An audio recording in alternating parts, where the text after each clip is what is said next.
কাকি আপনার নাম কি? আমার নাম হামিদা। আচ্ছা, আপনার পায়ে কি হয়েছে? আমার পায়ে পড়ে জায়গা হচ্ছে, এই কোটি তেড়ে গেছে। আচ্ছা আচ্ছা, তো আপনার পরিবারে কে কে আছে? পরিবারে আমার এক ছেলে আছে, আর ছেলেরা দুই ছেলে, আর এক ছেলে এক মেয়ে আছে, আর বেটার পর আমি। আর্থিক অবস্থা আপনাদের কেমন? আর্থিক অবস্থা ভালো না বাবা, ওই যে ওই শিলার পারে হচ্ছে আমি চলি কোনো রকম। আচ্ছা। ছেলেটা পঙ্গুই আর কি হচ্ছে, ওর হাত পা রক কাটা। ও আপনার ছেলেরও পায়ে রক কাটা? হ্যাঁ, হাত পা রক কাটা। মানুষে মাইরে কাটি দিয়েছে এটা। আচ্ছা, তাহলে আপনার এখন সংসার চলে কিভাবে? ওই যে বলছে যে কাজটা আমার হাতে দাও। আপনাকে উঠতে হবে না কাকি, না, আমি উঠছে না, আপনি উঠবেন না। আমি উঠছি না। ওই কাজটা আমার হাতে দাও। তো আর তো অবশ্য ভালো থাকলে পারে, আমার হচ্ছে ঘর দুয়ার, এই ঘর রোজার ঈদের হচ্ছে একদিন আগে পড়ে গেছে। এখন তো আমি কিছু করতে পারিনি বাবা। আর এটা হচ্ছে 8 বছর হচ্ছে কেউ কিছু দিছিল, দিয়ে ওটা তুলেছি, এন সারতে পারিনি। আমার যেটা বলবো, আমার নিজস্ব যেটা সেটাই আমি বলবো, আমি পরের কাজ করা কোনো কথা বলতে পারবো না। জি, আপনার ছেলে মেয়ে কতজন বললেন? আমার ছেলে মেয়ে 5টা, 4টে মেয়ে, একটা ছেলে। আচ্ছা, 4 জন মেয়ে একটা ছেলে, আর হ্যাঁ। ছেলেটার পা কাটা। আর ছেলেটার পা কাটা, আর আমার ছেলেটার আবার হচ্ছে এক ছেলে এক মেয়ে, আর আমি। এখন আমার সংসারে হচ্ছে 4 জন। তাহলে আপনাদের সংসারের উপার্জনের জন্য কেউ নাই?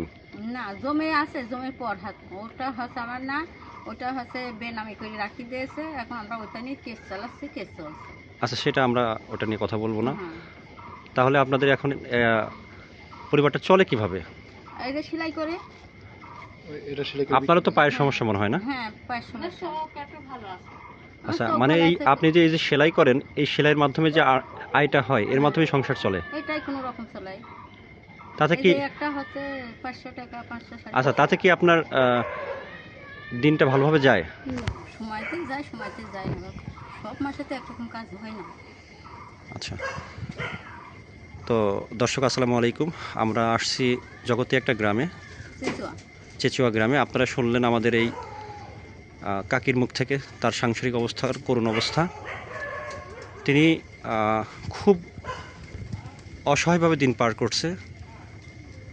তিনি যে একটা সেলাইয়ের কাজ করেন, এতে করে যদি আর্নিং হয় তাহলে তাদের সংসারটা চলে, আর না হয়তো ওইভাবেই তাদের দিন পার করতে হয়। তাদের পরিবারে যে সন্তান আছে সেও অসুস্থ, তার পাটা কাটা, যে কারণে তাদের সংসারের অবস্থা খুবই করুণ। না, আমরা আর দেখবো না। তো আমরা আপনার জন্য অল্প একটু উপহার নিয়ে আসছি, তো আপনি কি সেটা নেবেন? অবশ্যই তোমরা যদি আমাকে দোয়া বলে নিয়ে আসো, তাহলে আমি ফেরত দেবো কেন? ঠিক আছে, ওটা দিয়ে দাও। আমার তো ফেরত দেওয়ার হুকুম না। কাকি, এটা হলো আপনার জন্য একটা কাপড়, আর এটা হলো আপনার ঈদের জন্য সামান্য কিছু উপহার।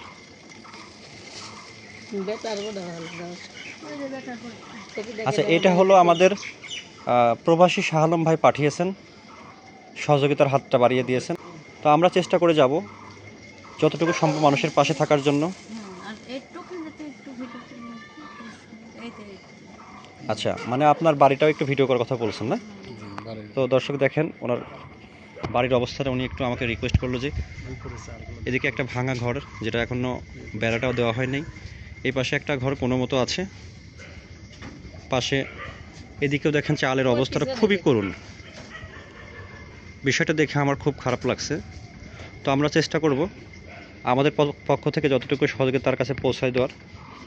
ইনশাল্লাহ আমরা এই ধারাবাহিকতা অব্যাহত রাখবো। তো কাকি, আপনার কাছে কেমন লাগতেছে? আমার কাছে খুব সন্তুষ্ট আমি। আচ্ছা, আপনি খুশি হয়েছেন? হ্যাঁ, আমি খুশি। বাবা আচ্ছা, শোনো, আল্লাহ যাকে যেটুকু রিজিক দেবে এই ঠকি নিয়েই খুশি। আল্লাহ না পাঠালে তো তোমার ক্ষমতা নেই একদিন আসার। ঠিক আছে কাকি, আপনি ভালো থাকবেন। আমরা ইনশাল্লাহ পরবর্তী সময় আবার আসবো। আচ্ছা, আমাদের জন্য দোয়া করবেন। দোয়া তো আমি করি বাবা। আমি এই চোখে এখনো 5 করে আমি রাতে চশমা দিয়ে চোখে পড়িনি। ঠিক না আছে। হয় জিজ্ঞেস করতে পারেন পাশে।